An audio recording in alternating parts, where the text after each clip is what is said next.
Okay guys, very welcome. We are now live from Vistaskolan. Okay, welcome to this live broadcast. Today we're going to listen to our fabulous students having their TED Talks. Everyone has picked their subject to talk about themselves and worked with it for some time. TED Talks, words worth spreading. This project has been put together by 2 teachers at Årstaskolan. Let us put our hands together for our first talker, Sarah.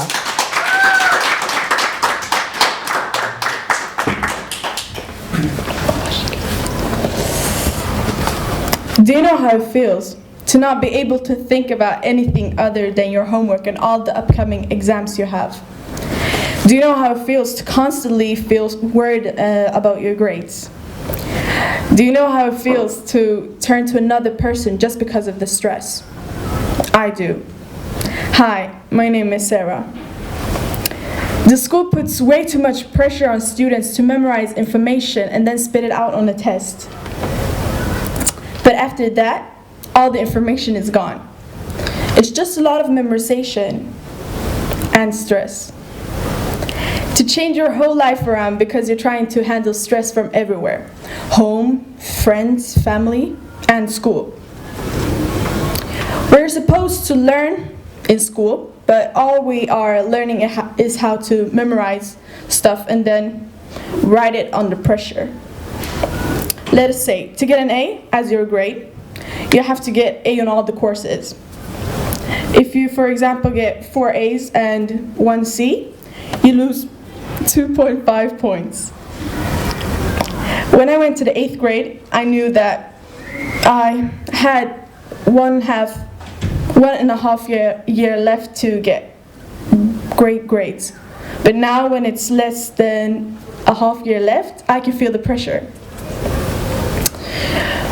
But not just the pressure. I can see how hard it is to reach the greatest grade. The problem is that students are taught quantity over quality. How much can we get done today? How much can we show down our throats this week? How much can you memorize? Meanwhile, the main question should be, do you understand?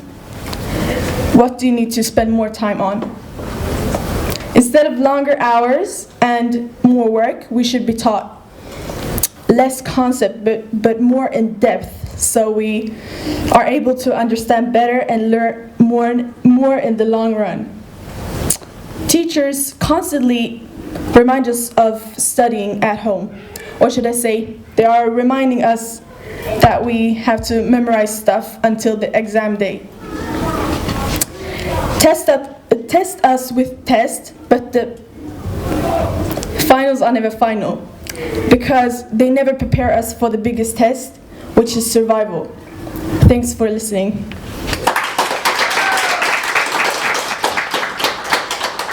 Jättebra Sara. Tack så hemskt mycket för det. Oh, using Swedish. I didn't mean to. Our next talker will be Alva. Welcome to the stage.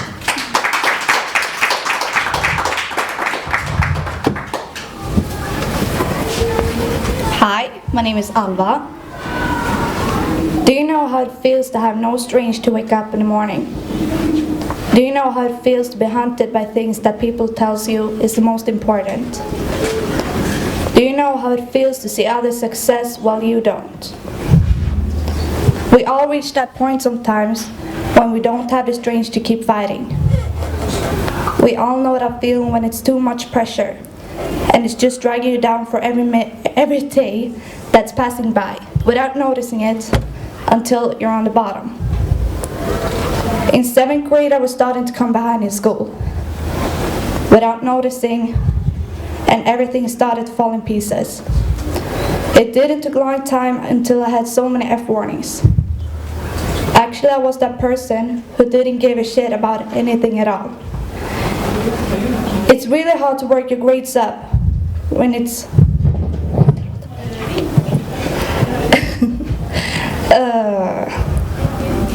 I had so many other things in my head until the end everything just fell out of my hands, and went to a big mess. Nothing would work it at all. I just lost it all. I had so much to do in school because I came after in everything. I wanted to get good grades and feel proud of myself, but that was impossible for me. It felt like trying to run your best on ice and fail when you really try. I came to that point when I gave up. I didn't want to go to school. At night I had so hard to sleep. Eating got harder and I felt exhausted all the time.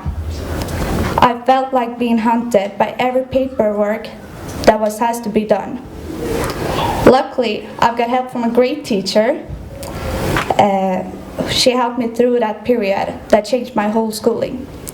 She actually helped me with a lot of things that I couldn't do by myself. I have been working myself up like crazy. I'm real proud of myself now, and I did something that I thought was impossible. My name is Alva, and I will never make that mistake again.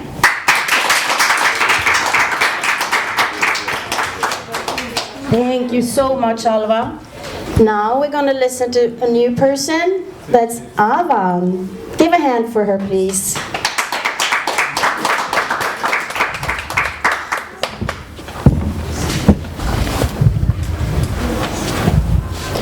Do you know how it feels like to wake up every morning and not feel good enough? Do you know how it feels like to look at yourself and point out all your flaws? Do you know how it feels like to look at the magazines and feel bad about yourself? I do. Hi guys, my name is Alva, and you probably have a clue about what my subject is about. Many times people think about the beauty ideals in today's society, how much it really affects us, how we're supposed to be and look like, what we should do and not do. Why is there even a beauty ideal? Have you figured out what my subject is? Yeah, beauty ideals. We live in a world where we're constantly under pressure about our appearance. Women and girls are constantly striving to become something called beautiful and will use different methods to achieve this. Every girl is expected to have Caucasian blue eyes, full Spanish lips, long shiny Asian hair, smooth skin with a Miami tan, long Swedish legs, small Japanese feet, the abs of a gym owner, and the hips of a 9-year-old. Many times you ask yourself if you're good enough. There are many requirements on how you're expected to be, but in real life, nobody can really reach these standards. And this is the answer to why most teens look at themselves with an insecurity. The idea of beauty is forced upon people in society from an early age. This can be applied to the well-known story of Cinderella, a beautiful girl living with her stepmother and 2 ugly stepsisters. The stepmother and stepsisters mistreat Cinderella and make her do all the chores, so they're instantly portrayed as bad people, and their appearance is associated with this. Then, towards the end, Cinderella finds her prince and lives happily ever after, implying that good things happen to beautiful people. But is this really the picture that we want to give our children? The ideals have changed over the year, but one thing that ideals have in common is that it creates a bad effect on the human body. It's because of these ideals, people's self-esteem drops. That doesn't allow us to dare to be ourselves because we're afraid of not being accepted. Many people know that today's ideals of beauty leads to many physical and mental suffering. It leads to eating disorders, which can lead to death. Why I mention this is because today's ideals have such a great impact on how we feel about ourselves, and it's important that everybody knows the truth about it. I know how it feels like to wake up every morning and not feel good enough. I know how it feels like to look at myself and point out all my flaws. I know how it feels like to look at the magazine and feel bad about myself. Thank you guys for listening. Thank you so much, Ava. We have a talker. Are you on your way? Okay, give a hand for Linnea.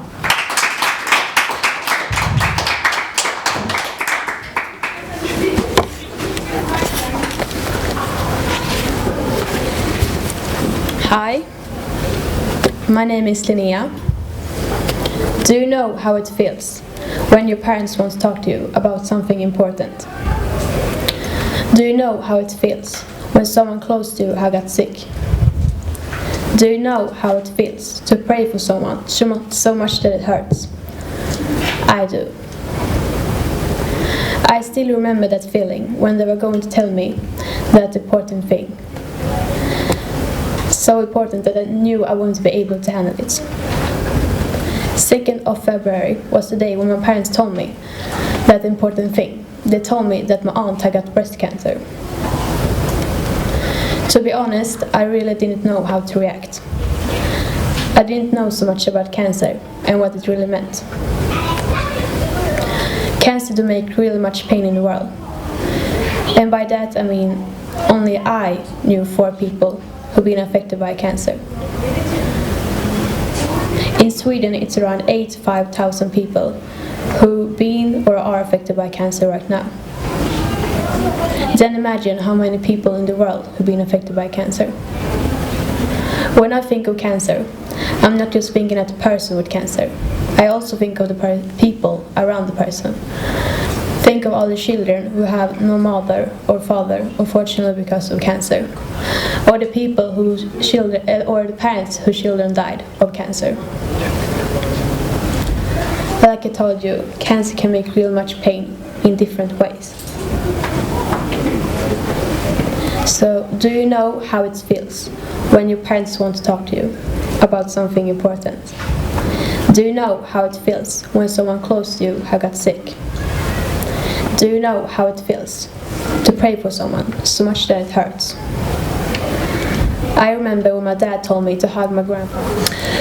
But I realized it was for the best. I had felt that there was something wrong with me. We checked my glucose and it was above 25, which is really high. It's about 5 times as high as you should have, so 5 is around normal. I got devastated. I knew that I had a disease which is incurable. My dad told me that we had to go to the hospital immediately. He told me that I could get very sick if we didn't go. I agreed. We went to the hospital and they greeted me. They told me that I had to pee in a little container. I did that, and after a while they came back to me and told me that I had a special thing in my blood, which is from when you don't have enough sugar in your blood. Well, if you have more sugar in your blood, I meant, it creates in your body. So that was not normal at all. My dad got really scared. He thought that I would die. And honestly, I did too, because I didn't know what to do. They tested my blood over and over until they realized that I had to be in the hospital for a couple of weeks to get my blood, get my glucose down. After the glucose went down, they sent me home. After I went home, it went about 2 hours before I actually had to go to the hospital again. I started to puking. It was because I had gotten low glucose. They did it on purpose. They told me when I got back, but I got really scared. I was about to pass out. When I got to the hospital, they started to treat me again. They highed my blood sugar almost immediately. They let me eat a special candy thing which highes the glucose immediately. After yet another week or so, they told me that I could go home for a test this time. I got home and everything almost was as normal. When I came back after about 2 days to the hospital, I got to meet a doctor. He told me that I would have to get a medical thing called insulin. Insulin is a thing that the body produces by itself, and when you have diabetes, it doesn't do that. The body attacks itself. excuse me. After I've gotten that, they told me that I had to check my blood sugar again, which is glucose then, and it was stable. It was I think it was around 6.3 or something like that, and they finally told me, you can go home for real now. We won't do any more tests on you, but you have to come back in 6 months or so, because we need to check if you're gonna still be stable at that time. Finally, I could go home, and it felt amazing. So, do you know how it feels to drive to a hospital knowing there's something wrong with you? Do you know how it feels to get told that you have a disease? When something is wrong with you, remember, always go to the hospital, even if there's just a small chance. It could be a big thing. My name is Matthias, and thank you for listening.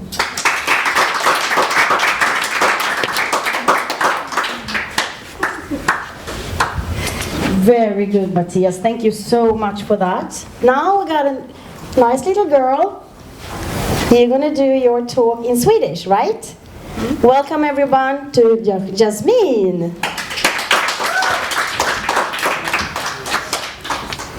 Hej. Hej, jag heter Jasmine. Vet du hur det känns att vara så liten? Vet du hur det känns att inte fatta vad som händer? Vet du hur det känns att vara nära döden? Jag var bara 4 år när det hände. Jag gick fortfarande på dagis. Det började med att jag och min familj kom hem från Tunisien. Vi var glada och solbrända. Jag var bara solbränd, men jag var inte glad. Jag hade fått öroninflammation. Ni vet hur det känns, den här smärtan i öronen. Och hur det bara varar. Sån smärta. Man kan inte beskriva den. Jag fick såklart medicin för det. Och efter några veckor så blev jag friskare. Jag var piggare och fick mer energi. Fast mamma märkte att det var något fel. Att det var fel på mitt kiss. Det såg ut som te fast lite rödare. Och hon ringde såklart vårdcentralen. Och skulle dubbelkolla om det var säkert. Då sa de att vi skulle åka in till sjukhus direkt. Det gjorde vi. Jag åkte akut in till Saxa sjukhus. Där jag var född. Jag trodde bara att det skulle vara en vanlig undersökning. Jag var bara 4 år. De testade alla tester. Blodprov, halsprov, kissprov, alla sorts prover. Och det resultatet blev att jag hade streptokocker i halsen. Och att jag var uttorkad. Det berodde på att mina antikroppar hade attackerat mina njurar. Och jag satt i mammas knä och jag var 4 år och hade ingen aning vad de sa. Jag blev inlagd direkt och jag har svagt minne av hur de satte på trollsalva så smärtan skulle försvinna när de stack in sprutorna i mina handleder, i min armveck. Men efter några veckor så blev jag bättre. Det kanske låter konstigt, men jag började känna mig hemma på sjukhuset. Jag började känna mig bekväm. Och jag har ett minne som jag skulle vilja dela med er. Det är den här nallen. Och jag fick den av en sjuksköterska där. Och hon var jättesnäll. Han tog hand om mig så mycket. Jag heter Jasmine. Och det här är min historia. Tack så jättemycket, Jasmine. Now we're moving on to the next one. And that is our lovely Hasti. Welcome up.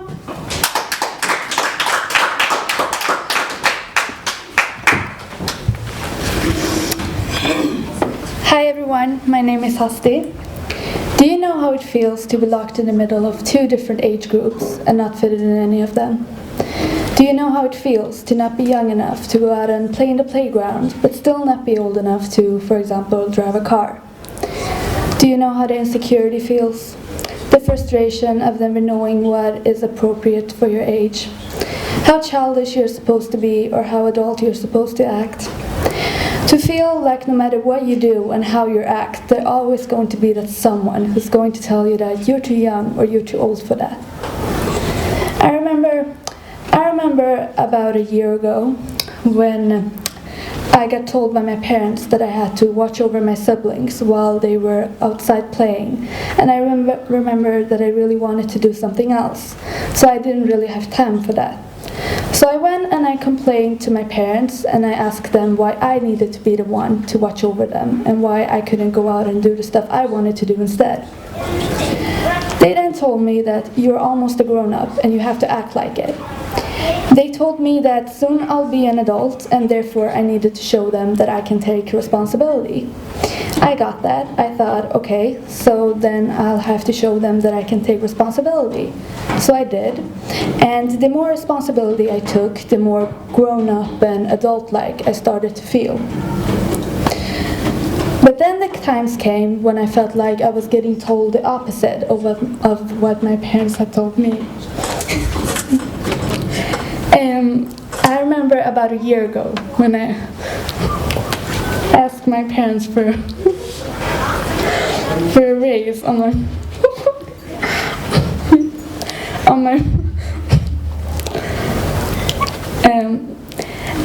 about a year ago when I asked my parents for a raise on my monthly allowance. I felt like as an almost adult I needed a little more money to spend with. But then they told me that a child doesn't need that much money, and what would a child even do with that money? I can't even explain the frustration and the confusion I felt in that moment. So, do you know how it feels to be locked in the middle of two different age groups and not fit in any of them? Well, I do, and I think a lot of other people do as well. It feels like a normal day in any teenager's life. And do you know how it feels to not be young enough to go out and play in the playground, but still not be old enough to, for example, drive a car? I do.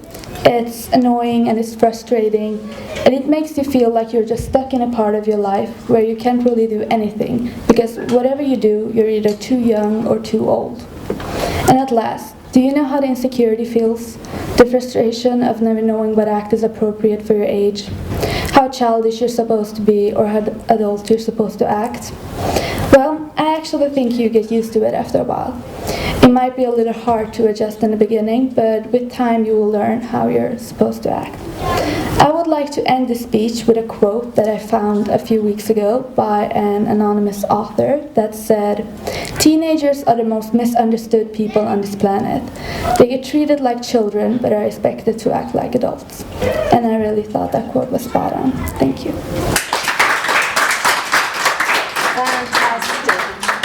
Fantastic, Hasti. Now we're going to have a break in our broadcast because we have some students that are not allowed to be on picture or being shown on the internet. So we will move on without you guys watching us. And I hope you will get back at 3 o'clock. Our next session is at 3 o'clock. Okay, thank you so much. Are we live? Yes. Welcome, we're live! Woo! Vistaskolan! Welcome to our live broadcast sent from Vistaskolan today. We are going to listen to our fabulous 9th graders holding their talks, their TED Talks. Everyone has picked their own subject and worked with them themselves and worked with it for some time. TED Talks. Words worth spreading. This project has been put together by 2 teachers at Årstaskolan. Okay, let's put our hands together for our first talker, Janis!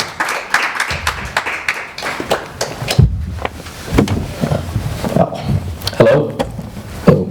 Do you know how it feels to live in poverty? Do you know how it feels that you can't even afford food for your family? Do you know how it feels that your country once was strong and independent, but now barely live off the rest of Europe's economy? I'm talking about the people in Greece, which is currently in one of the biggest economic crashes throughout the world. It's so bad that most of the population barely can afford to pay their rents. The economical crisis hit fast and hard, and the main reasons for the crash was that the Greek people didn't pay taxes. And they only have themselves to blame for that reason. But there were also the Greek head of state that literally stole extreme sums of money to live off personally. I don't actually know how it feels to live there, but I do know how the crisis hit the people by personal experience, since I travel to Greece every summer and I see what kind of misery they're living in. The crisis has started to hit even villages and small towns. People stop going out, they don't do anything that isn't necessary to survive, basically. And that makes me sad. Because before the crisis hit, the Greek population was a nation that loved to go out on a nice dinner or maybe go out and party. But now they simply can't afford it anymore. That then leads to that stores, restaurants and clubs eventually shut down. When I travel to Greece every year, I live at my grandparents' house. And me and my family have talked to some of the people in my village that lives in this mess. And I just got shocked how bad things really are right now. Some excellent examples is my mother's cousin who lives and works in Greece. He told me that if he's lucky, he gets a salary. But most of the time he's forced to live on maybe 20 to 30 euros per month, just because his manager doesn't afford to pay him. Another example to show how bad things is right now is that some people in my village even needs to burn clothes and furniture in the winter to get warm, because they can't afford electricity. And it doesn't just end there, because Greece got themselves in the extreme crisis. The state was forced to loan big sums of money from the rest of Europe, so the Greek people is basically always going to be under pressure that they need to pay back that money, as if they didn't have enough problems already. But the real danger we need to look at is that almost all of the big cities in Greece are filling up with more and more homeless people losing their jobs. And the ones who actually have a job most likely earn around 300 to 400 euros per month. And that is definitely not enough to run a family or even buy food and pay the rent for that matter. And there's been a lot of talk lately that if Greece doesn't get out of this extreme crisis shortly, the nation is going to be forced to change back to the old currency. And by changing the currency, they think that the economy is going to be stabilized again, which is good for the Greek people, but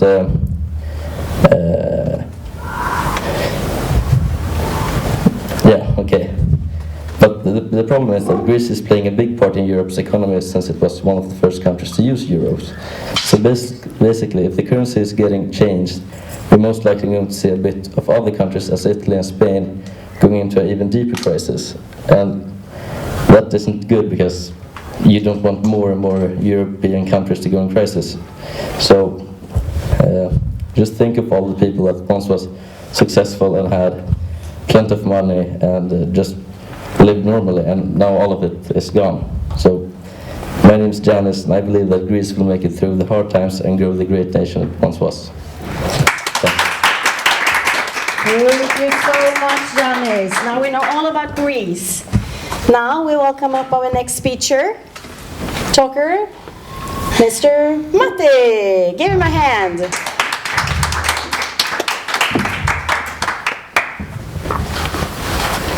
Hi. Do you know what it feels to be a vehicle driver?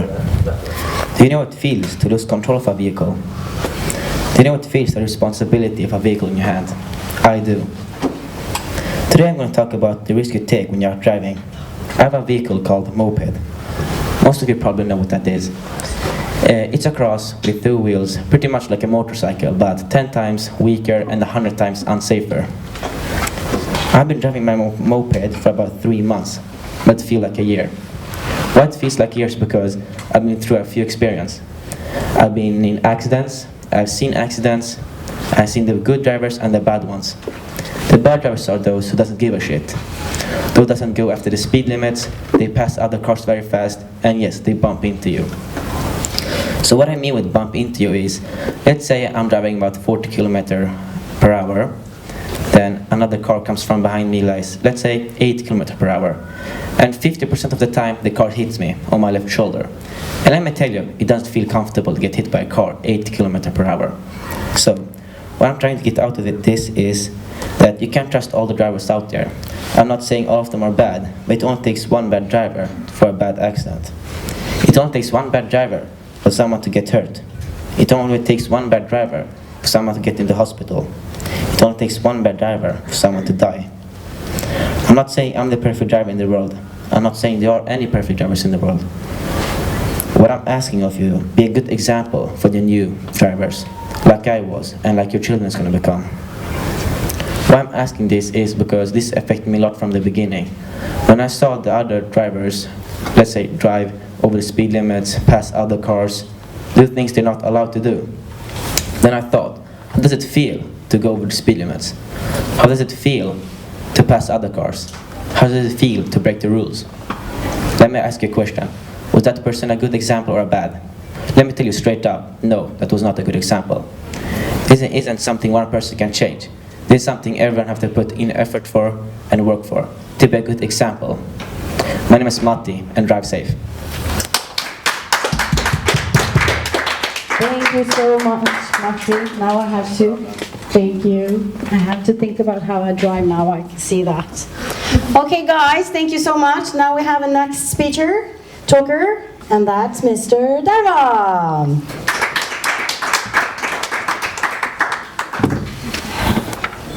Hi. Do you know how it feels to run away from your own country? Do you know the feeling of leaving everything behind and never look back? Do you know how it feels like to be on the run? I don't, but my parents do. My name is Darvan, and I come from a family with parents who have run away from their country because of war. My parents come from a country many people don't know of. My parents come from Kurdistan, an area which is divided in 4 parts. These 4 parts are positioned in Iraq, Iran, Turkey and Syria. Now it may not be on the map, but it is in our hearts. My parents, Fahir and Samia, were split up when they began the journey to the freedom. My parents started this journey to reach Turkey by car, where he got his European passport. He then proceeded his journey to Greece, where he went to the Greek embassy to get a residence permit. It was a bit difficult for both to him and to my mother, so he traveled to a different country again. This time it was Sweden.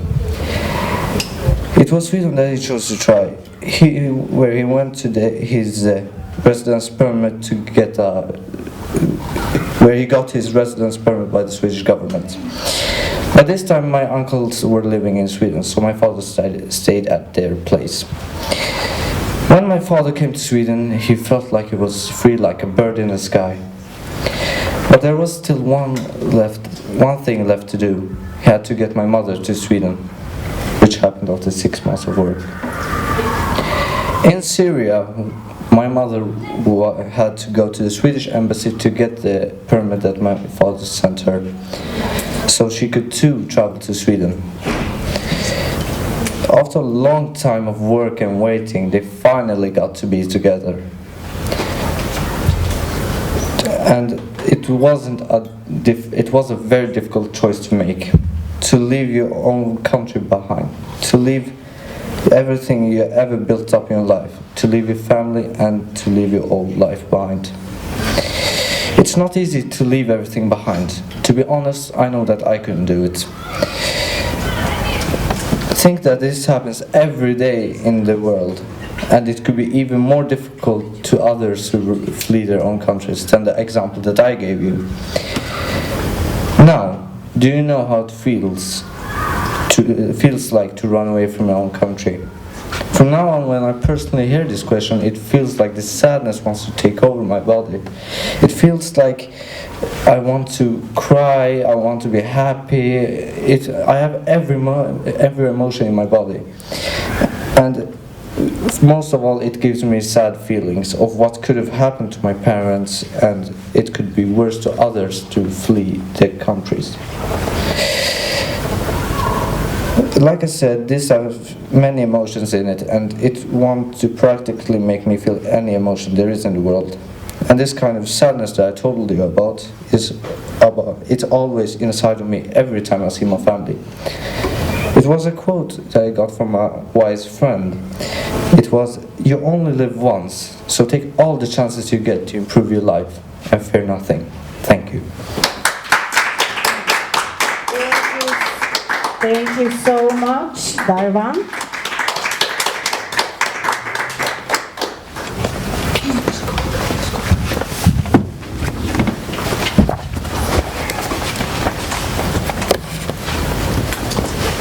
Hello. Do you know how it feels to come whizzing down a slope? Do you know how beautiful it looks when the sun is reflected in the snow? Do you know how it feels when you're skiing in summer weather? I do. My name is Samuel, and during winter, skiing is my life. The previous winter, my family and I made a trip to the Alps. I think that it's a trip every person should do at least one time during their lifetime. You can't describe how amazing it is up there in the mountains. The weather is amazing, and it changes so fast. You can be up in a mountain, it can be 15 minus and a snowstorm. And when you get down one slope, it can be 10 plus and a blue sky. To me, winter is the most amazing time of the year. When I see the first snow falling in the late autumn, I get very excited for the upcoming season. I believe that it's in our nature to love snow. And when I say that, I don't mean the 5 centimeters that we get here. I'm talking about the snow that reaches up to your chest. I think that when people get to places with this much snow, it brightens up their grey, boring Swedish winter. I think that many people dislike skiing because of the cold weather. Although my experience of skiing is that I've never been cold. But I have been the opposite. I've been sweating in a t-shirt in 15 degrees. So for me, a lot of the reason for skiing is to get away from the cold, damp Swedish winter without traveling to south and warmer countries. There is nothing that beats the white mountains, especially when the peaks are golden by the sunset. I do know how it feels to come whizzing down a slope. And I do know how it looks when the sun is reflected in the snow. And I do know how it feels to ski in summer weather. And if you don't know how this feels, I should strongly suggest that you try it out. My name is Samuel, and I'll be seeing you at the ski slopes. Yay. Thank you so much, Samuel. I don't know what happened to your mic, but we can hear you in here. Thank you so much. Our next talker will be Felix. Welcome him on the stage, please. Come on, Felix.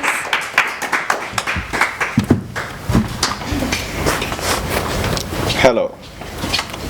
Ja, jag kör ändå. Hello. Do you know how it feels to have drive to Croatia? Do you know how it feels to sit in a car in 24 hours? Do you know how it feels to travel 250 miles? I do. I'm 15 years old and my name is Felix. Me and my family have traveled to Croatia with our car. It was a really big experience, and I really want to share this with you guys. All started back in 2013, and my parents wanted to go to a warmer country. I thought that was a really good idea, so we planned to go next summer. So now all started. 9 in the morning. We jumped into our car and drove down to Malmö. Now we took our first break down in Malmö. That felt great that we've come so far. The day after that, we jumped into our car again on our way to Germany. Then we came to Germany. That was a fantastic feeling. Germany took 10 hours to drive past, and now we are near München. I was really bored because we had sat in the car way too long, and it felt like I was dead. Next morning, we came to Croatia. That feeling when we got out from the car was amazing. I've never been this happy that I was right now. It was so nice to be in Croatia. It had taken so long. Next morning when I woke up, I was going to swim in the beautiful sea. That was a great feeling to know we won't drive anymore until we go home.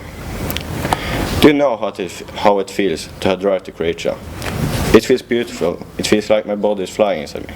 I'm so happy that we have got so far with the car. When it was time to go home, we had been there for 2 weeks. It's so sad that we had to go home. It had been so nice here in the sun, but now we start the home trip.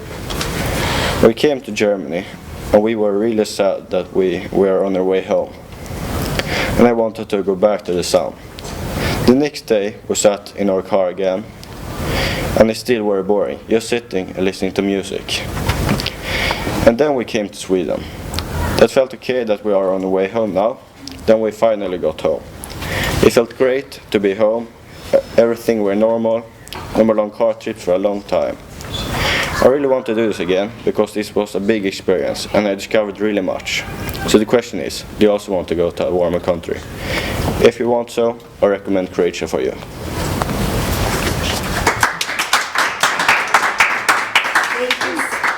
Thank you so much, Felix. Now we're going to listen to Marina. Well, there's something wrong with the microphone. Maybe we need a little 2 seconds. Oh, it's on the wrong side of the body. Okay, so Marina, you hooked up? Yeah.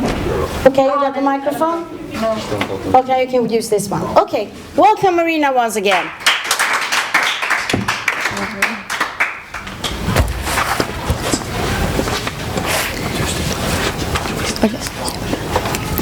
Hi, my name is Marina Andrich. Do you know how it feels like to come from a country that does not believe in different types of sexualities, where being gay or lesbian is seen as a bad thing? And if you're gay, you're seen as an unnormal and sick person. And as a person, all you can do is sit back and see everybody else get hurt. Well, I do. I know how it feels, because where I come from, being gay is not accepted. In fact, where I come from, in Republic of Serbia, you can get abused every day and every night until you die. And some are lucky enough to not get themselves killed. Do you know how it feels like to have to accept the fact that your country can't accept different types of sexualities and that you have to live with it? Well, I know, because I am from Serbia, and I know how it feels.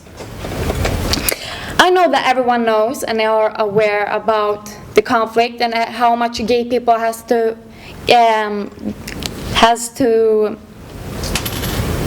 go through because of their sexuality. But what I don't know is the fear. But I know that even though you're gay doesn't mean you should be treated in a different way. I do believe in different types of sexualities, even though I'm Serbian. And I think everybody should have the same right, even though you feel something else. It doesn't mean you're different just because you love someone else. Loving the same gender won't make you bad or unsick or make you feel like you're less than others. And that's why people make sure that I feel like them. But I don't. In my opinion, everybody should have all the same human rights like the others do. A quote that motivates me is by Eminem, and it said, "I don't care if you're straight, lesbian, gay, rich or poor. If you're nice to me, I'm nice to you. Simple as that." And that's a quote that motivates me to become the person that I am today. Just because I'm from the Republic of Serbia doesn't mean I hate on gay people. I admit it. It's very scary because, in fact, your country doesn't like gay people. But that's their opinion, and just because they think so doesn't mean I think so. I know I can't change everything or make my whole country feel the same way like I do. And that's not easy. Because it's very hard. But I'm still one voice out of many, and I know that we can make it. And we start as small. Thank you all for listening.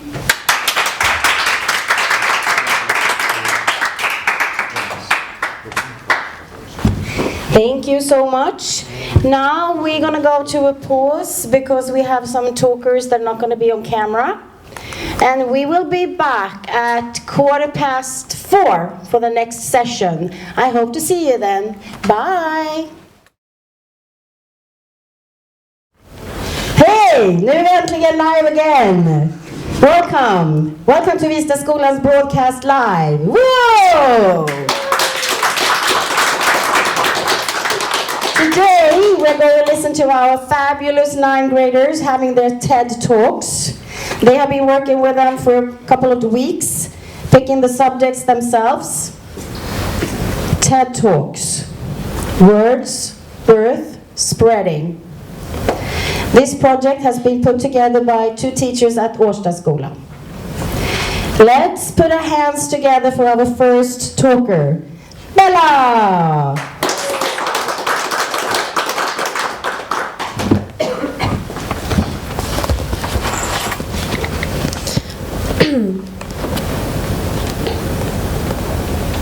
Hi, and welcome to my TED Talk. My name is Isabel. Do you know how it feels to be depressed? And do you know how it feels when nobody knows? And do you know how it feels to be disappointed? I do. I had grown up like a happy girl, and I got a wonderful sister by my side. I had a great time with both my mom and dad. And when the years passed, I was like maybe 10 when something went wrong. I felt that I couldn't get that good feeling when I woke up. And when I went to my bed, I still got that horrible feeling. I saw everything in loneliness, like myself. It wasn't me anymore. And I tried to figure out what it was, but I never understood it. I felt that I would live in a black hole with no happiness or love forever. I was alive but felt dead inside.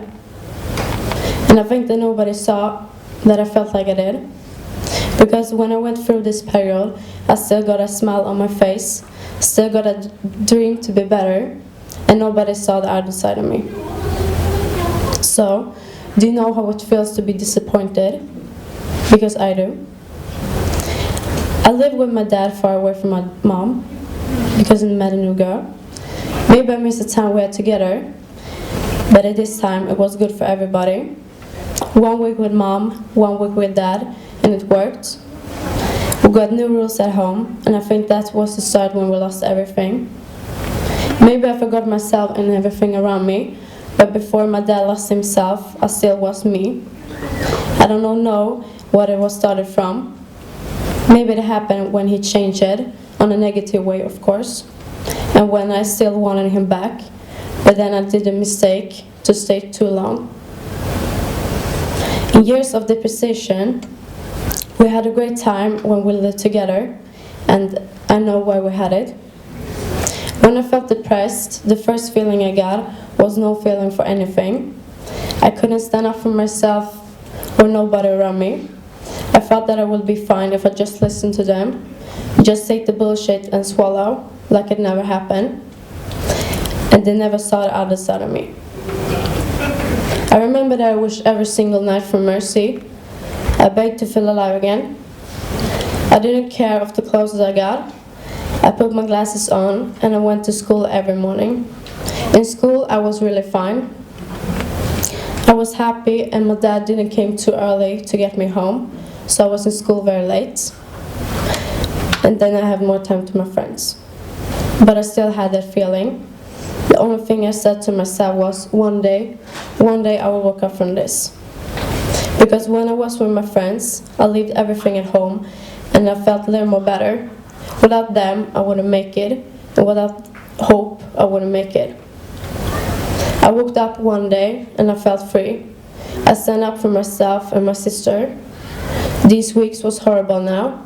We fight every single week, and the days we have together become less.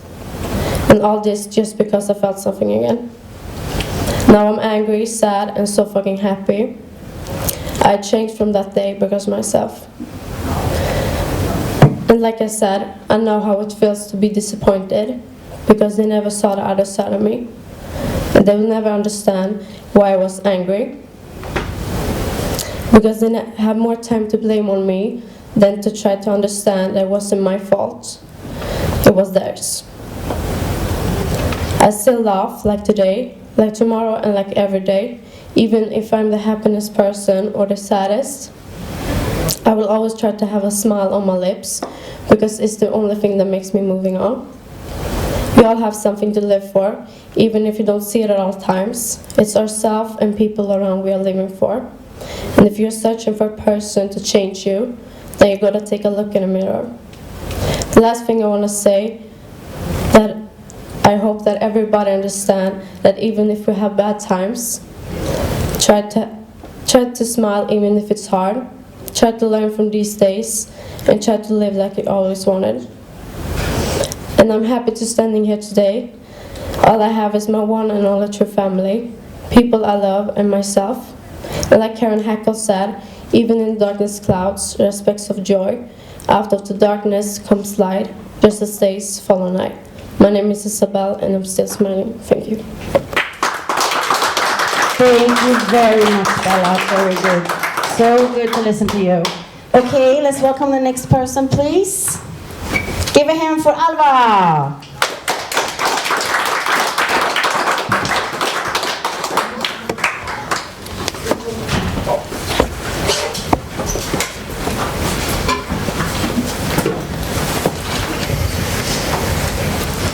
Hi, my name is Alva. Welcome to my TED Talk. Do you know how it feels to always feel like you have to be perfect? And do you know how it feels to never be confident with yourself?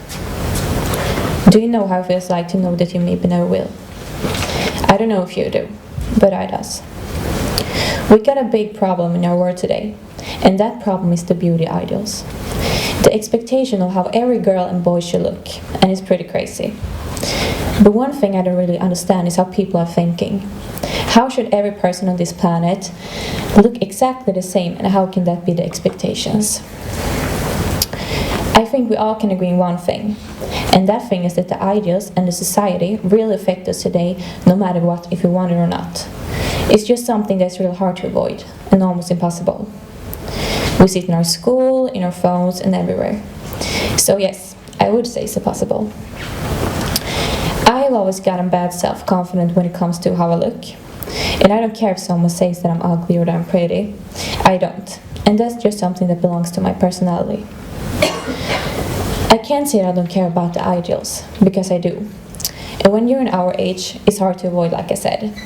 You know, there's always something to say about how you look or how you dress or what the hell you do in your life. So I just need to ask, have any of you read somewhere when it says that every girl on this planet needs to look like a model, be suntan and have this perfect body with the prettiest face? And have you read somewhere that all the boys need to look like models? I hope that you don't have, because I haven't. So why are the expectation of how we should look today so high?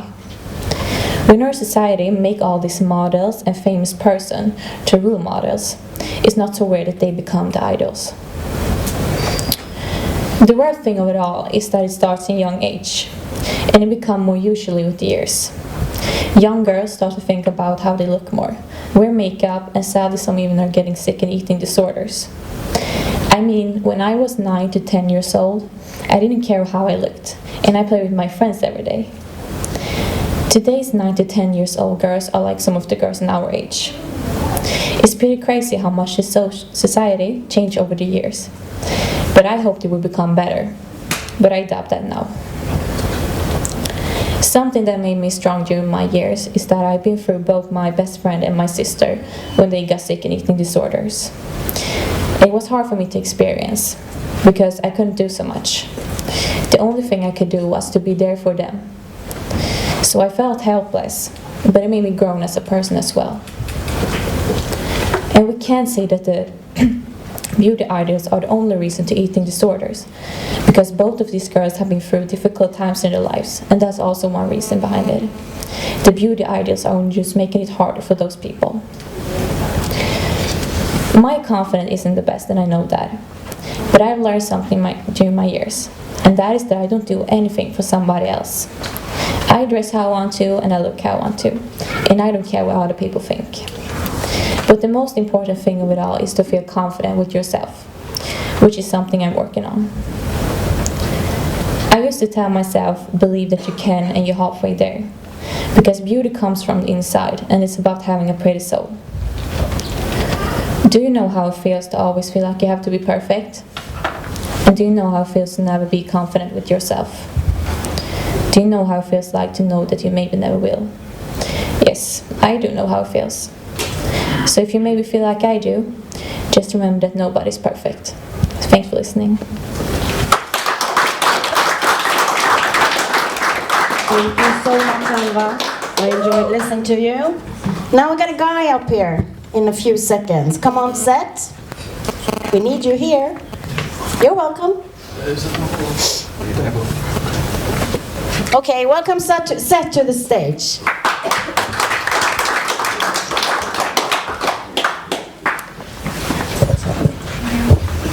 Hi, my name's Seth.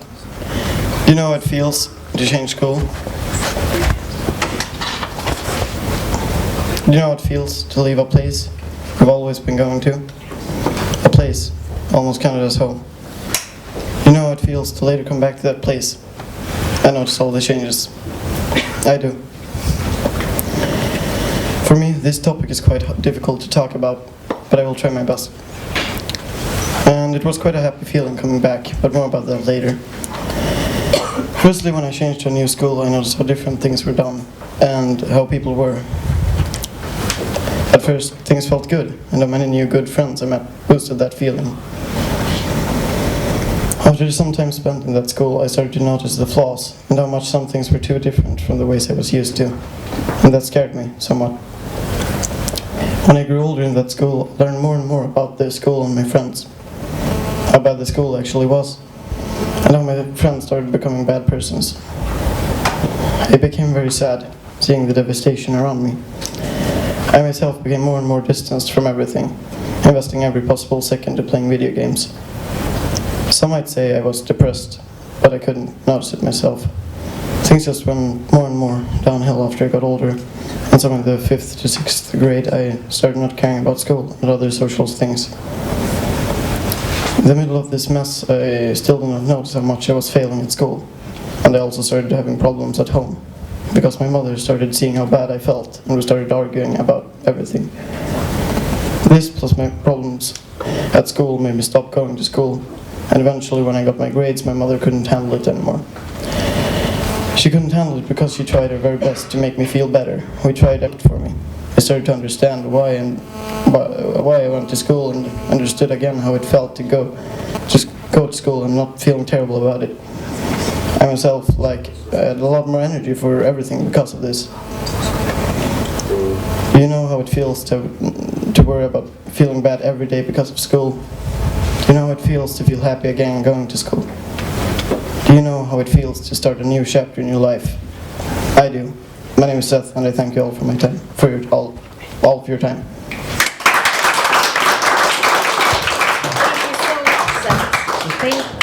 Thank you so much, Seth. Thank you. Okay, we will now welcome to the stage Johan.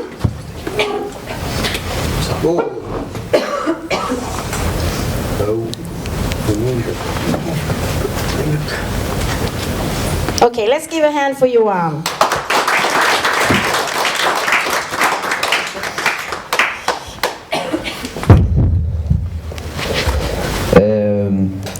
Do you know how it feels to move in other places in Stockholm?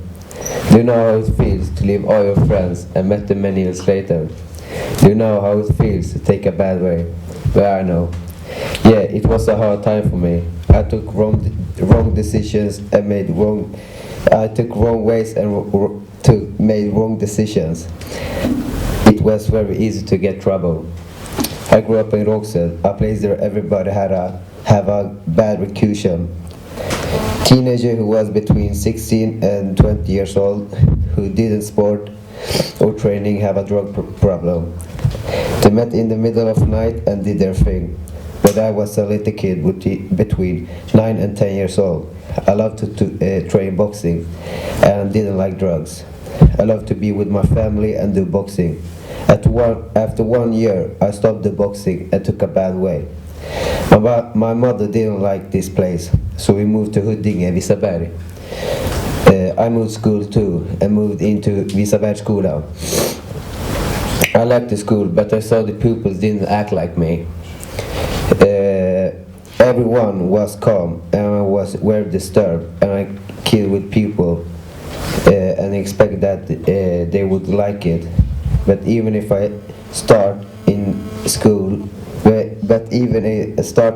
I got good connection with one guy. He was from another place in Stockholm, just like me. Even if I moved to another place, Stockholm, I still hate the school.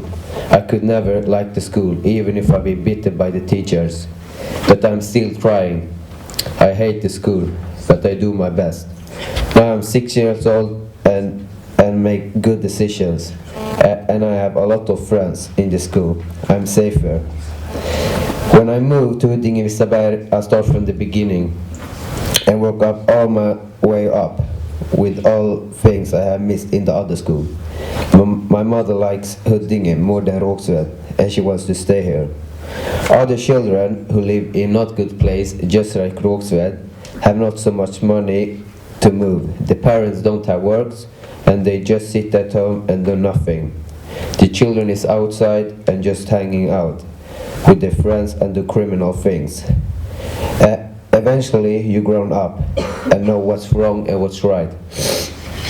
And when we moved, we made a good decision, and I made a new way in my life. So I ask you the same question. Do you know how it feels to leave all your friends and met them many years later? No, you don't. My name is Johan Jaro. Thanks for listening. Very good, Johan. Thank you so much for telling us about that. Thank you. Okay, we will have our next talker up here.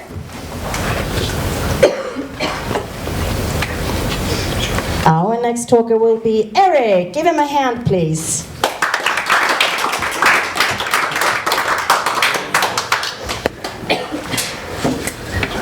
Hi, my name is Eric. Do you know how it feels to be afraid to speak up when people do bad things, just because you're afraid to do so? Do you know how it feels to be ganged up on, just because of your opinion? Do you know how it feels to be told that you should be burned at a stake for having certain opinions? I do. It happened just before spring break. I made the mistake of saying that I dislike Islam during class. Now, the reason I call this a mistake is because of what happened later that day. One certain person was offended by my, in their own words, racist words, and so they gathered a group of people to have a friendly discussion. And this may sound worse than it is, but basically what happened is they screamed and hurled insults at me for 30 minutes during the break. And I wasn't exactly scared or threatened by them, but it was still startling to have a bunch of people just screaming and insulting everything you said. So when I sat there trying to ignore what they said and screamed at me, I thought, what is the actual goal of what they're trying to do? For what purpose are they actually screaming at me? Are they trying to convince me that I am wrong, or are they trying to convince themselves that they are right? But do you know how it feels to be screamed and insulted just because you happen to offend someone? Do you know how it feels to be silenced by a group of people just because you disagree with their opinions? Do you know how it feels to be threatened just because you feel differently? I don't have an answer to why they screamed at me for 30 minutes or what they thought it accomplished. But I do know that they didn't scare me, and those 30 minutes were just wasted. They tried to silence me with insults and screaming, but I wasn't intimidated. This isn't about Islam or any group specifically. This is about disagreement and how we react to certain opinions that we disagree with. We can't just react like this if we disagree with something or we feel that it is wrong. We need to actually say things that make sense. We can't just scream at people. My name is Eric, and I think we should be able to discuss and criticize anything without being threatened or insulted. Thank you so much, Eric. That was really, really nice to hear about. Thank you so much. Okay, we got a new talker. Jonathan, are you ready? Yeah. Okay, let's welcome him to the stage, please. Jonathan.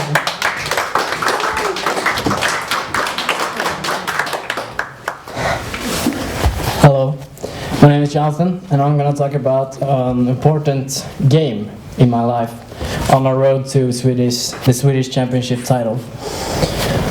Do you know how it feels to stand against the devil?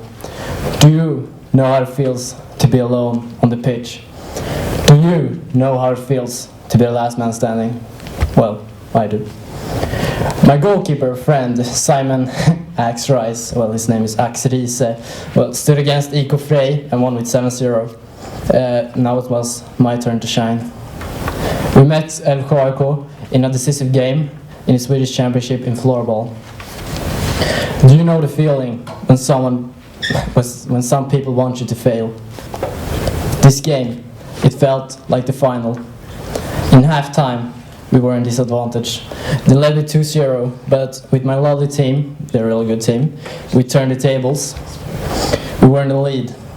We led with 3-2. 3 minutes left of the game, and they get a penalty.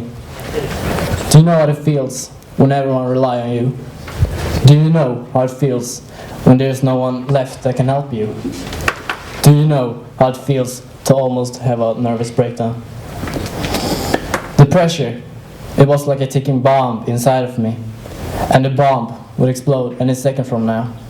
When I met this devil, well, his real name is Leo, but it's a devil rival to me, I felt the pressure crawl from my toes up to my head. In his eyes, he looked like a confident eagle. He slowly walked towards the goal, and he took the shot. I saved it. I cannot believe it myself, but I saved the penalty. I became the hero of the game that day, and we won the game. I felt like a fat kid that refused chocolate. I was so proud. I just wanted to shout out loud and show my happiness, but I had to stay cool and have poker face. In order to succeed, we must believe in ourselves and be strong. As Winston Churchill once said, do you have enemies? Well then, good.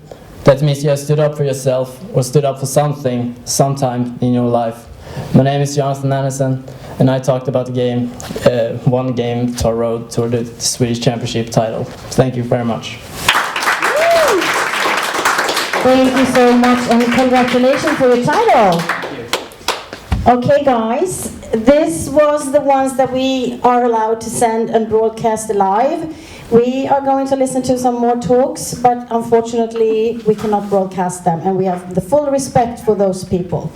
Thank you so much for watching, and we will be back at 5:30 again for the last session. Thank you so much, and thank you all talkers.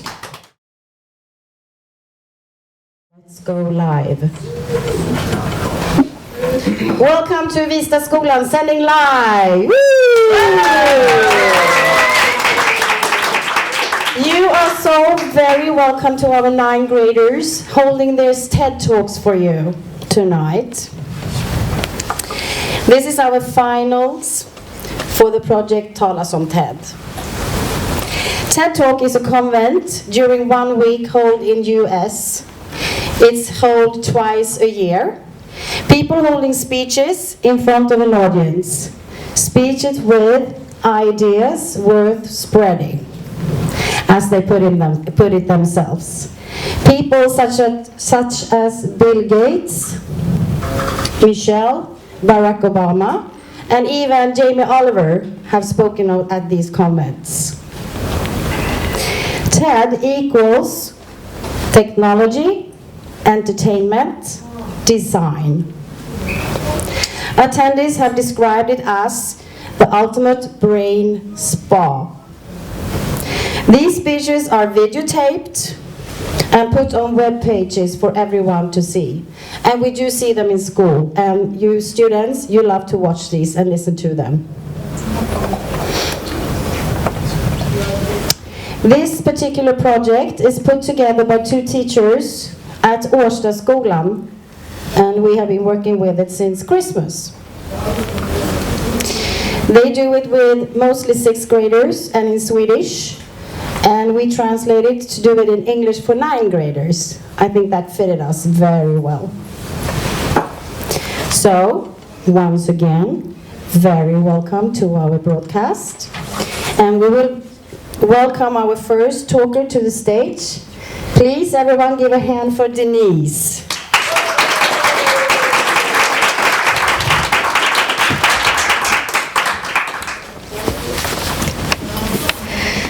Hi, my name is Denise. Do you know how it feels to know you're never going to reach your goal? Do you know how it feels to work so hard for nothing? Do you know how it feels to see other success while you struggle to? One day at school, when we had social study, we found out that we were going to have a test. So as usually, I studied for it pretty much. I started to study a week before the test, so I would be prepared. I saw the whole class sat there and looked at each other so nervously, but I think I was the most nervous because I had studied for it very much, not like I do with other testers.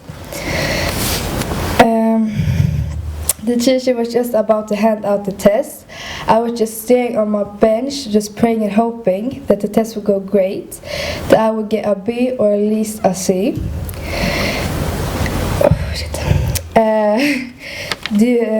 When the teacher came towards me, I felt like shit. I was so nervous, scared at the same time. Why was I feeling like this? Do you know how it feels to know you're never going to reach your goal? Do you know how it feels when you work so hard for nothing? Do you know how it feels to see other success while you struggle to? I know how it feels. It feels like a punch in the stomach and you're a loser and nothing else. Adults always just say if you really want something, you can work for it. But I don't think that's true, because you can work for something very hard and for a long time, but that doesn't mean it's going to happen at all. My name is Denise, and like my mama always just says, just keep fighting and you will get there.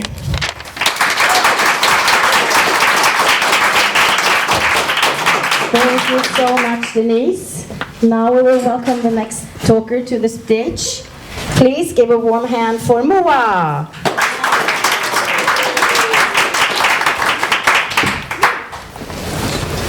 Hello. My name is Moa and I'm 50 years old. Do you know how it feels to grow up with an addict?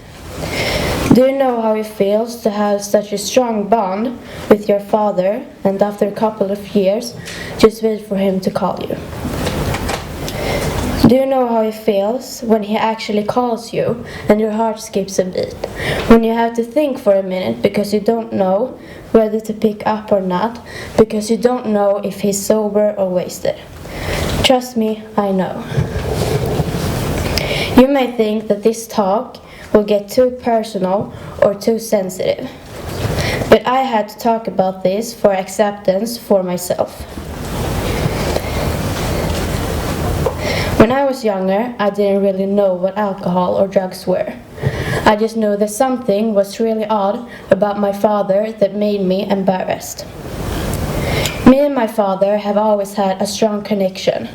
I've always been able to tell him things, and he always gave me good advice. But because of this good connection, I always tried to help him to get better, but that made me kind of hiding his addiction instead.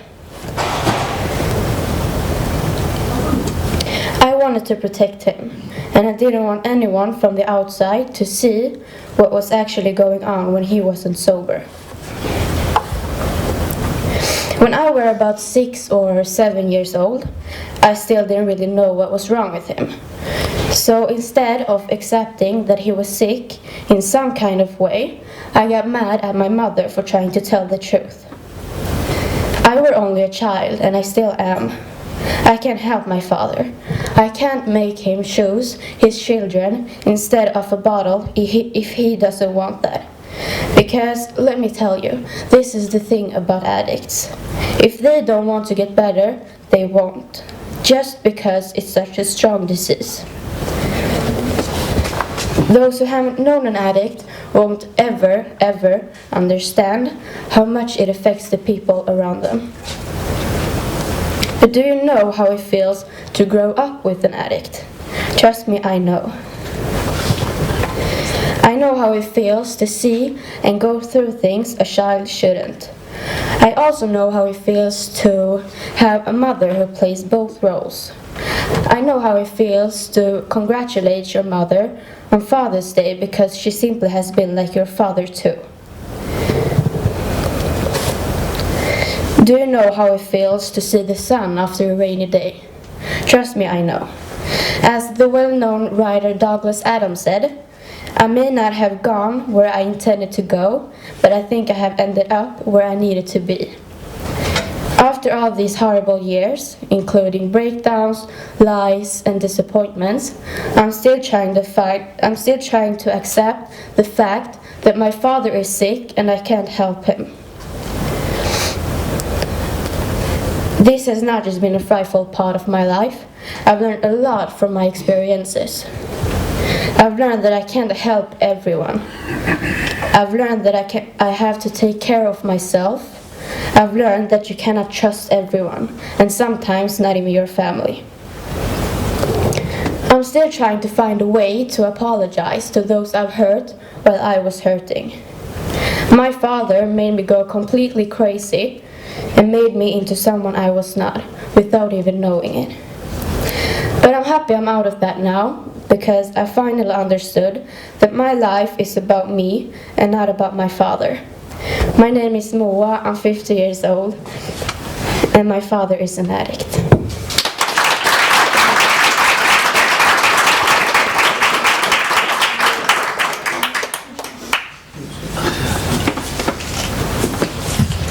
Thank you very much, Moa. Oh.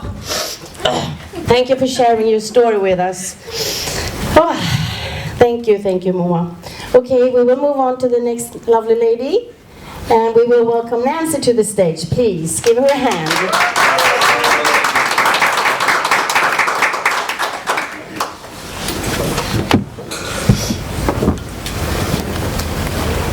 Hello, my name is Nancy and welcome to my TED Talk. Do you know how it feels to see someone you love die in front of your eyes? Do you know how it feels to know that the person laying in front of you is taking the last breath? Do you know how it feels to know that you won't be able to talk to that person ever again? I do. When I grew up, I was a happy little kid, and I had everything I ever wanted and needed. I was so happy I could feel the happiness in my veins. And then this happened, and my happy little world fell apart. So let me just explain to you, in case you don't know how it feels. It feels like hell went through your body and left scars all over the place. When you're standing there right in that moment, it feels like every blood vessel in your body just broke within 1 second. It feels like a part of you just left and now you're standing all alone next to a hospital bed. Do you know how it feels to get a bullet in your chest? I do, because that's somehow it felt. It's crazy how people tell me to move on. But how are you supposed to move on when a part of you is not there anymore? The part of you that carried you since you were a kid. The part of you that saw you grow. And the part of you that wiped the tears from your face. How are you supposed to move on without that? I strongly believe that time makes it all better, but the pain doesn't go away. Because one of those sleepless nights, it will hit you, and the pain will come back like a storm. And it will destroy all of the walls you ever built up. And the next day when you wake up, you will be at page 1 again. You might think I'm wrong, but I'm not. And now you might think I have a really good self-confidence. I don't. I just know, because I live with this pain for 2 years now, and when it comes back, because it does, it's all the same. So let me ask you again. Do you know how it feels to see someone you love die in front of your eyes? Do you know how it feels to know that the person laying in front of you is taking their last breath? Do you know how it feels to know that you won't be able to talk to that person ever again? I know, because that was my uncle. And now when it leads to the end of my TED Talk, you might think I'm depressed or destroyed, but I can tell you this. Today I might be the happiest girl on earth. And I'm so proud of myself because I made my way here and I fought every day. And now I'm stronger than ever. And I'm so happy for that. So let me end this talk with a quote from Robert Frost. It said, in 3 words I can sum up everything I learned about life. It goes on. Thank you.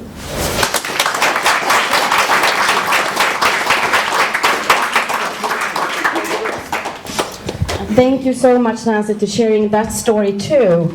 Thank you. Okay, we got a new talker. Please, everyone, give a warm hand to Denise.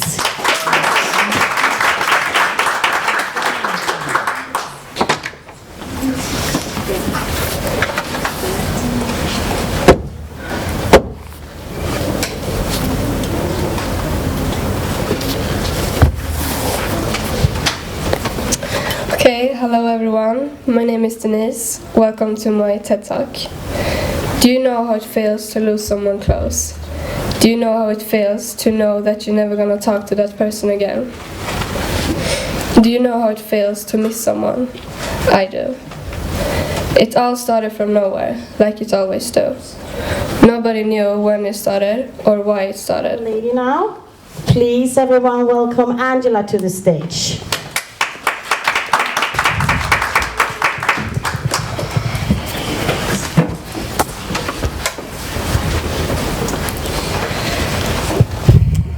Hello everybody, my name is Angela. Do you know how it feels to get home, being overwhelmed with homework? Do you know how it feels to always have the pressure to deliver at any time? And do you know how it feels to know that you can't make any mistake at all? Well, trust me, I know.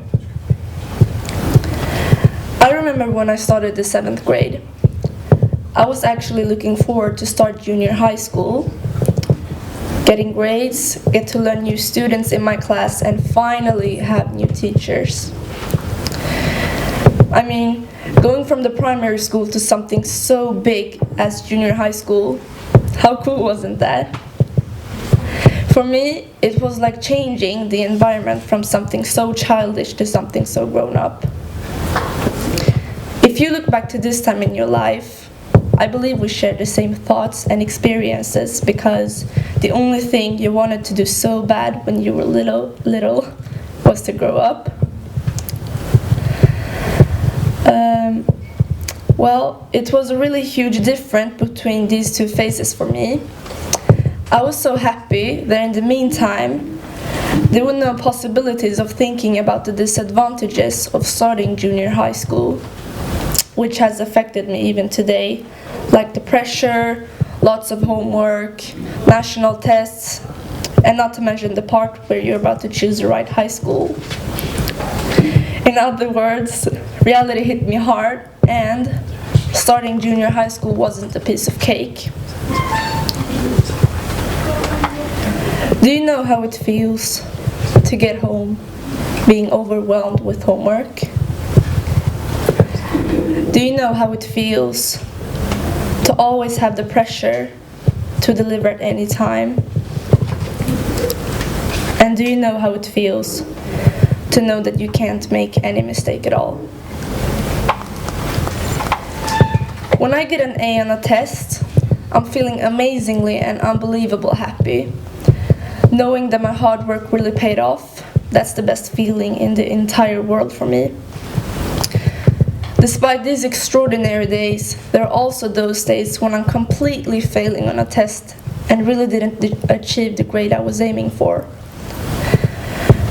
And not to mention those days when you're so close getting an A, but instead getting a lower grade because of something so stupid as a very small mistake. Those days are the worst in my opinion, because always having in your mind that you did your best and still didn't satisfy all the demands that was required, that's when I'm feeling worst. And that's when I'm feeling useless and worthless, because it's the worst feeling ever, being so close to something and still not reaching your goal. If you ask me, it's not so surprisingly that Sweden is ranked as one of the countries with the lowest grades. Ask yourself, who wants to continue studying when 5 A's and 1 E in a subject can get a D or a C as a final grade? For how long will the motivation last with this sick and crazy system? And how on earth are we students being able to live up to these standards? This rating system is, in my opinion, inhuman and reckless, with way too high demands and expectations.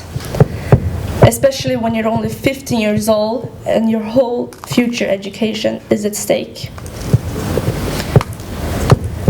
Of course, I would like to protest against this inhuman rating system, but my protest would only be another drop in the ocean. So instead of making something insignificant, my solution about all this is just to deal with it. Keep fighting despite the system, and take a moment to think of those children who would kill for having the opportunities of getting an education. And that we all here have all the preconditions to success. We just have to work a little bit hard for it because success isn't given. I would like to finish my speech with an inspiring quote by a man called Nelson Mandela. The quote goes like, "Education is the most powerful weapon which you can use to change the whole world." So think about that whenever you're feeling that a test isn't worth studying for. Thank you.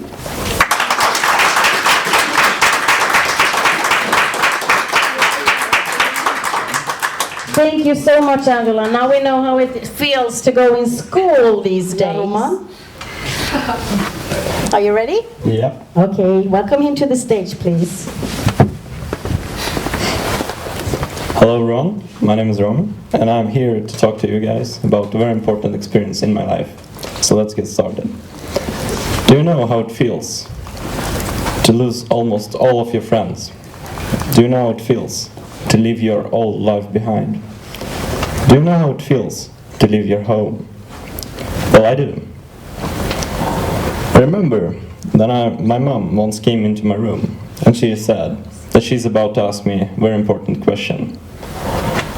I was prepared for a very serious question about smoking or something like that. So I sat there in front of my TV, she sat next to me, and then she asked a very strange question. Do you hate your homework? And that's a strange question because who loves homework? And in Russia, we had homework for from 1 to 2 hours a day. So of course I did hate my homework. I smiled, I said yes, and asked why. Well, she told me about Sweden, and she said, I don't know why, but she said that there is no homework in Sweden. That was a lie.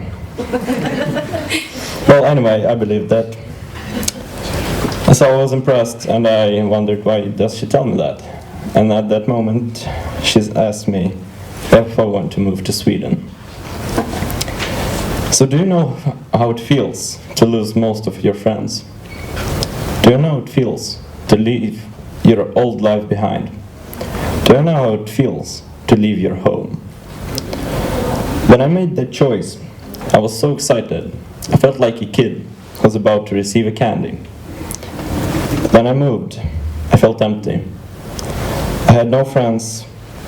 It felt like somebody took that candy from me. I didn't know what to do. I felt homesick. I missed my father. A few years before before I moved, my parents were fighting a lot. That resulted in a divorce. So me moving to Sweden would mean to me losing almost all of my contact with my father. But I made that choice. I didn't know how tough it would be to come to a new school in a new country. My heart was pounding like a water pump on a sinking boat, and the water it was pumping was panic. I didn't know what I'm supposed to do. When I stepped into the school, I just wanted to fall through the ground and disappear. But the teacher and my future classmates were quite friendly. A few days later, I felt like home. I became a lot more confident, even though my only language was English. I was about 3 months in the school, and I made a lot of new friends. Later I moved to Stockholm, and I was a lot more confident. I wasn't nervous as before. I was ready for anything. So guys, don't stop, don't regret your choices. Don't think about what you lost or what you didn't do. Just live now and in the future. Don't think about the past. But don't forget it, because the history and the memory are the only things that are keeping us from making the same mistakes. Just move on. As Albert Einstein once said, life is like riding a bicycle. To keep your balance, you have to keep moving. My name is Roman. Thanks for listening.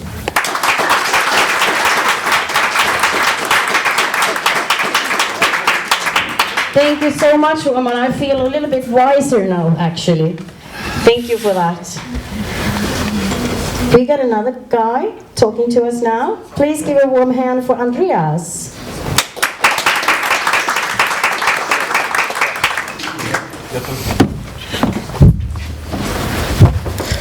Hello, my name is Andreas. Do you know how it feels to remember your hardest memories of the past? Do you know how it feels to enter the building that you used to live in? Do you know how it feels to have a feeling of regret and sadness when you remember? Well, I do. Once when my family and I were sitting down and having dinner, we started having a conversation that was going in a direction I didn't want it to. I tried to avoid it, but it didn't work out. When we sat there, they asked me how I felt about everything that happened in my life. And it wasn't really going so well for me. I was really sad all the time. Then after the conversation, I talked to my parents again, and I didn't want to act differently around me because what I've told them. So I'm going to ask you again. Do you know how it feels to remember your hardest memories of the past? Do you know how it feels to enter the building that you used to live in? Do you know how it feels to have the feelings of regret and sadness inside of you? It almost feels like breaking your arm. It hurts like hell at first, but it gets better. Everything has a beginning, but my beginning felt like it was different from everybody else. And it really broke me down at first. When I first went to school after break, I was feeling a little bit different. And I was avoiding everyone from telling how I felt when I was talking to my parents. And it felt like the wind was pushing my back forward. And when I once heard that my friend was having the same kind of problem when they grew up. So I started to be with that friend a little bit more than I used to. And so it's almost better to talk to someone than holding it for yourself. It's better to tell someone how you feel than you sitting there and be scared all the time. And I started to talk to this person, and it really turned out to be a great thing that I did in my life. And I felt the relief in my body. It wasn't the wind pushing me forward anymore. It was me who taking the step forward instead. And you don't have to talk to someone who has the same past as you. You can just talk to someone that is good at listening to what you're saying. And as Albert Camus used to say, don't walk with me. I may not lead. Don't walk in front of me. I maybe not follow. Just walk beside me and be my friend. Thank you for listening.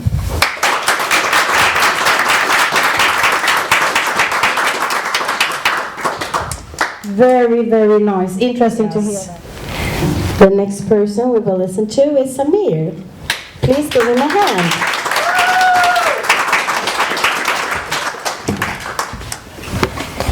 Thank you.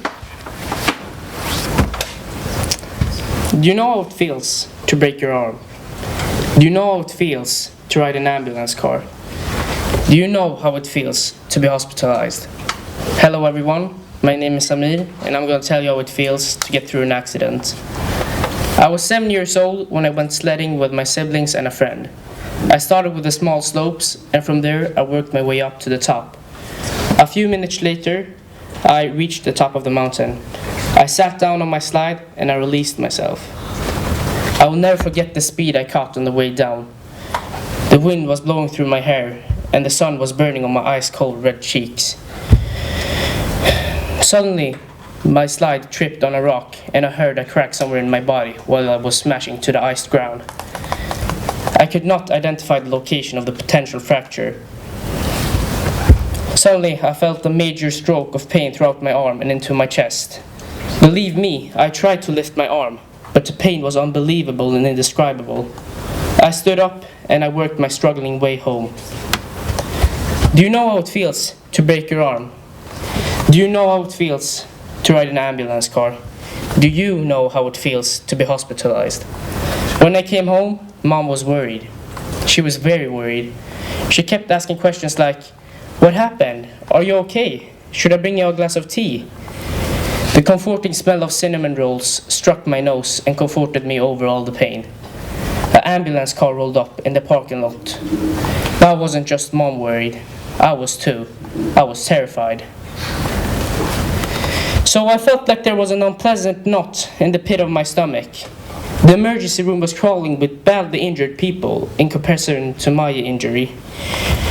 I was waiting in the emergency room for 2 hours. Well, my patience was running short because I had a broken bone somewhere in my body. But I was still waiting there with lots of pains. So the hospital x-rayed my upper arm and my chest. A moment later, the nurse came and said, "You're going to another hospital, my little friend.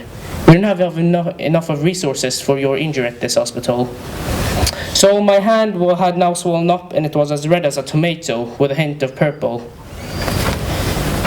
I was transported to the children's hospital where I got an emergency surgery and was sent home the day after. My injured arm was just a light injury in comparison to all other injuries. But what if a person would came to that hospital that day suffering a threatening situation? What if that person would have to wait as long as me or even longer than me? He or she could have been in the risk of losing their life. I'm not asking for any special treatments, but the emergency room is for badly injured people requiring immediate help. My future plan is to deliver high-quality healthcare during my turn as a doctor, but without your help, none of this will be possible. My name is Samir Nouri, and I'm a regular high school teen requesting for a good healthcare environment. Thank you.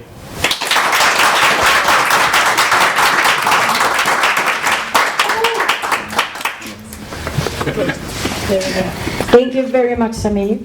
I really want to be a patient of you when you're a doctor. Is that okay? Can I come to you? Yes. If I need your help? Welcome. Okay, thank you very much. Okay, we got a lady next. Please welcome Sanna to the stage.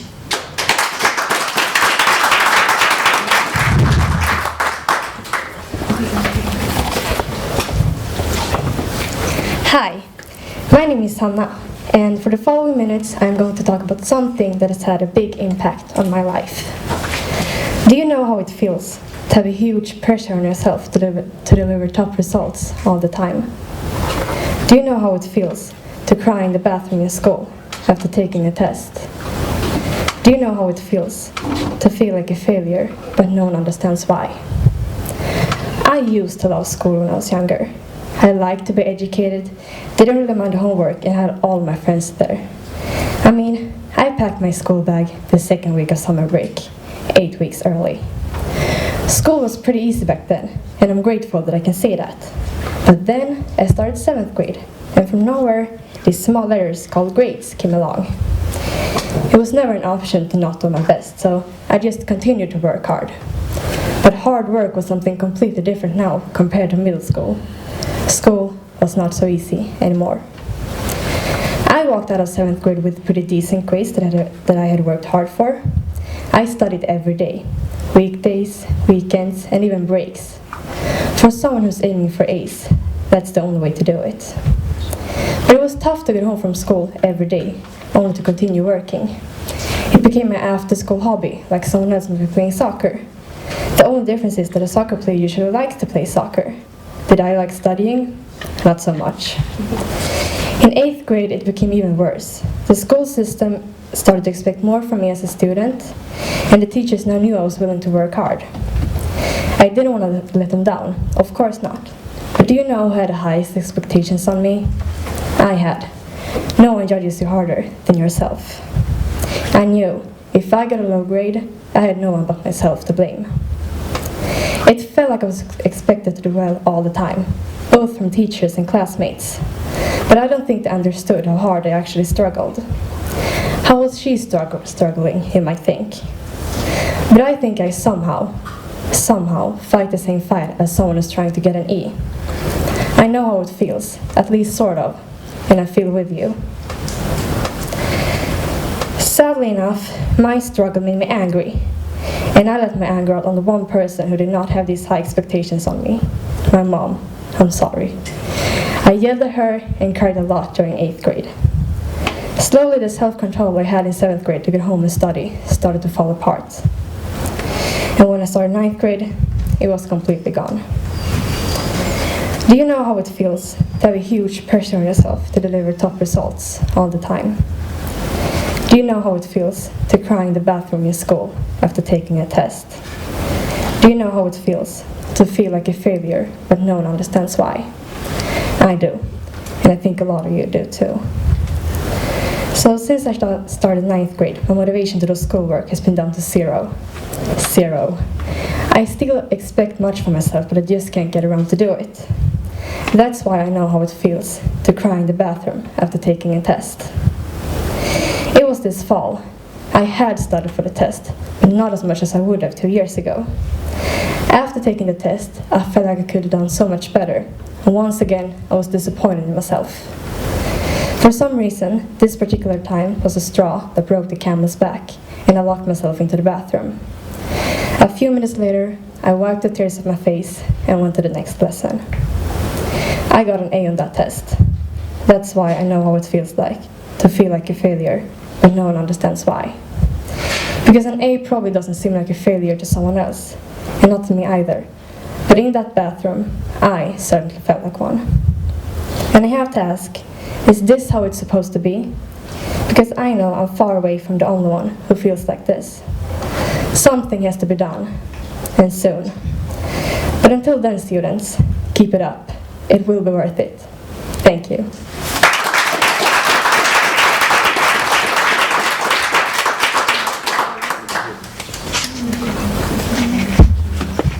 Thank you so much, Sanna, for opening a door to us and tell us how it feels for you with high expectations on your own, of your own. We got one more lady to listen to. Please give a warm hand for Julia.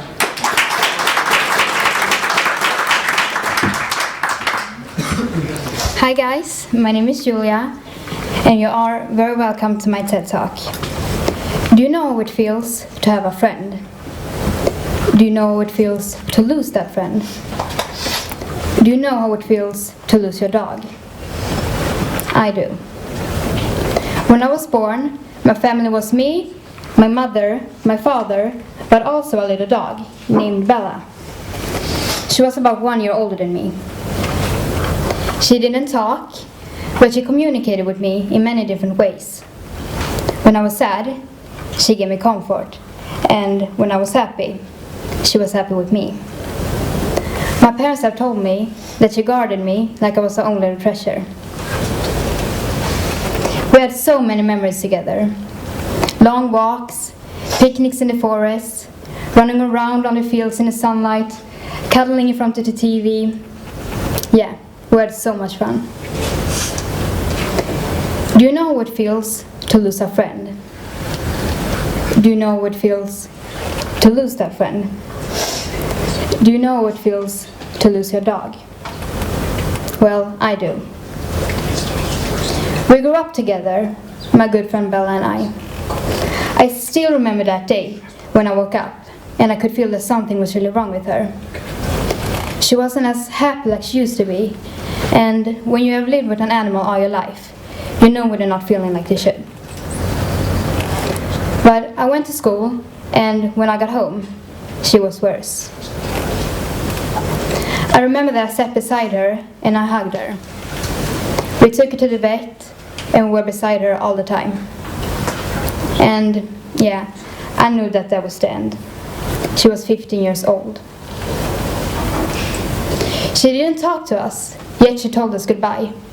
When the vet gave her a final injection, we had an agreement that it was time for her to go.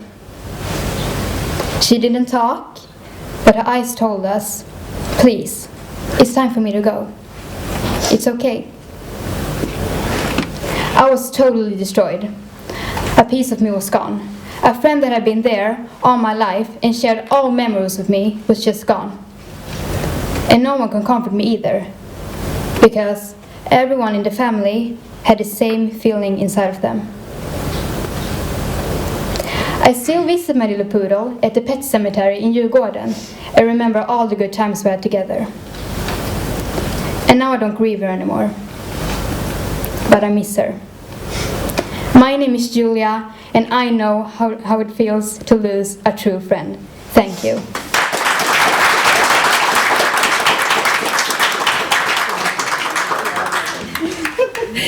Thank you so much, Julia. I can't imagine losing a friend like that. Actually, that was our last speaker for tonight.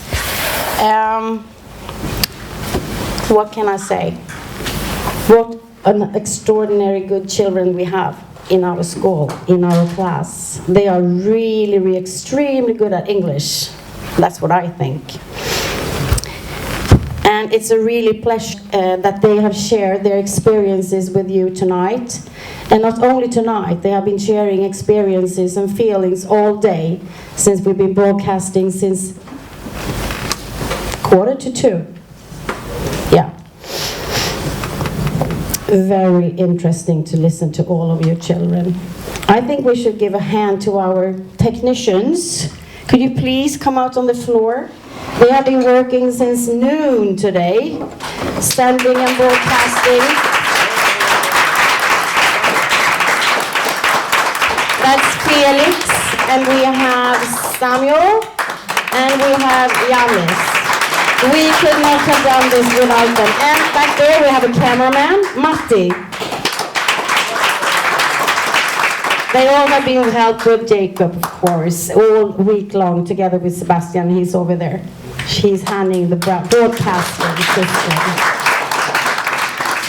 I'm really glad that you came tonight and listened to your fabulous kids. We thank you for the broadcasting, and we're saying good night. Thank you so much for listening and coming, and thanks to all the children. Thanks.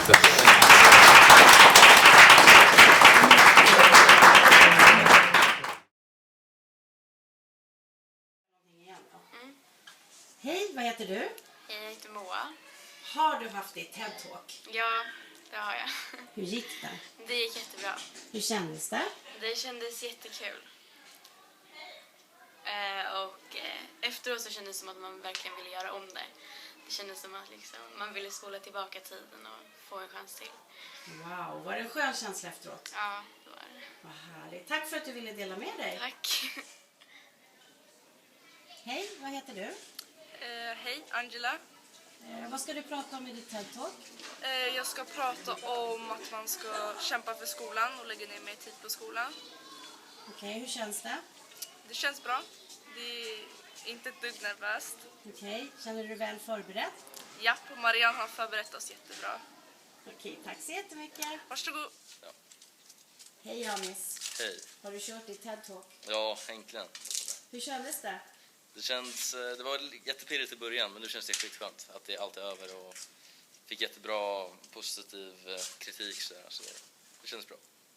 Du känner dig lycklig? Mm. Underbart, tack. Verkligen.